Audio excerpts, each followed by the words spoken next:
সবার প্রথমে সবাইকে নমস্কার। আমি দিশা। আমার এই চ্যানেলটাতে তোমরা বরাবর কমেডি ভিডিও দেখে থাকো। কিন্তু এখন থেকে আমি ডেইলি ভ্লগ পোস্ট করব। কারণ কমেডি ভিডিওতে বড্ড কষ্ট গো। এই হাউসওয়াইফ হয়ে কমেডি ভিডিও করা একা হাতে হয়ে ওঠে না। তাই আর কি ভাবলাম তোমাদের সাথে ছোট্ট করে ভ্লগ ভিডিওই শেয়ার করব। তো সকালবেলায় ঘুমের থেকে উঠে বাসন-টাসনগুলো মেজে নিচ্ছি। তাই এরকম আমাকে রানু পাগলির মতন লাগছে। কানে বেশি ঠান্ডা লাগে তাই আর কি আমি কানের মধ্যে ওড়নাটা পেঁচিয়ে নিয়েছি। তারপরে ওই কুয়ারপাটটা ঝাড় দিয়ে নিই বাবা। চারিদিকে এত ভাতের ছিটাছিটি হয়ে থাকে, কাকগুলো এসে বসেই থাকে আশেপাশে। সব চারিদিকে ছিটাল করে রেখে দিবে। তারপর আমার তড়িঘড়ি করে রান্না করার পালা বাবা।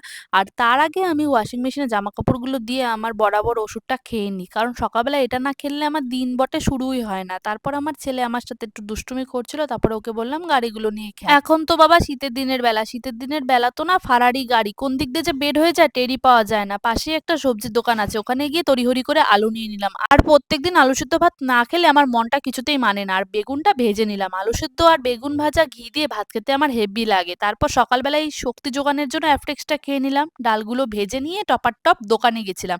ওই যে বলে না লোভে পাপ পাপে মৃত্যু, এই যে আমি লোভ করে এই সব মিষ্টিটা আনছিলাম। সে আর কি খালি পেটে মিষ্টি খেয়ে সে কি গ্যাস, গলা জ্বালা, বুক জ্বালা করে অবস্থা শেষ। তারপর টপার-টপ ১ বোতল জল খেয়ে নিলাম।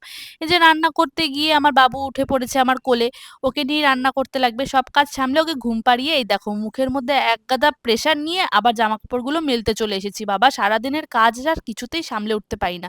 এবার দেখবা তোমাদের সাথে একটা ম্যাজিক খেলা দেখাবো। এক চুটকিতেই সব গুছিয়ে নিব। আর এটা আমার টেডি বিয়ার। সংসারের যাবতীয় কাজ যদি এক চুটকিতেই হয়ে যেত তাহলে কতই না ভালো হতো। এক চুটকিতেই গুছানো কমপ্লিট। তারপর আমি এই ল্যাপটপটা বের করে রেখেছিলাম। এটাতে আমি ল্যাপটপে এডিট করা শিখবো বাপু। এভাবে আর ফোনে এডিট করা হয় না। ল্যাপটপে জানি অনেক অনেক রকম ভাবে এডিট করা যায়।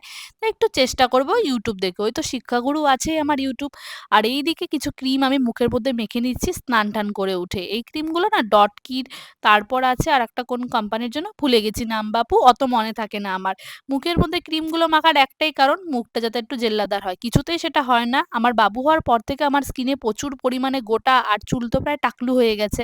কি করব তাই একটু এখন থেকে একটু ট্রাই করছি। না হলে যে অল্প বয়সে বুড়ি হয়ে যাব সেটা কি আর বোঝা যাবে? পরে বৌমা এসে বলবে, "এ মা এ তো বুড়ি শাশুড়ি একদম।" তাই আর কি আগের থেকেই স্কিন চর্চা করে নিচ্ছি বাবা। তোমাদের সাথে পরে আরেকদিন শেয়ার করব আমার স্কিন ডেইলি রুটিন। যাই হোক ভিডিওটা যদি ভালো লেগে থাকে অবশ্যই কিন্তু আমাকে সাপোর্ট আর সাবস্ক্রাইব করে দিও। আমি কিন্তু অনেক আশা নিয়ে এই ব্লগ চ্যানেলটা খুলছি। কারণ আমি এখন থেকে আর কমেডি ভিডিও পোস্ট করব না। এখন থেকে ব্লগই পোস্ট করব। এটাই আমার সুবিধা হবে। কারণ একটা হাউসওয়াইফ এর ক্ষেত্রে কমেডি ভিডিও পোস্ট করা অনেকটাই টাফ হয়ে যায়। টাটা, ভালো থেকো সবাই।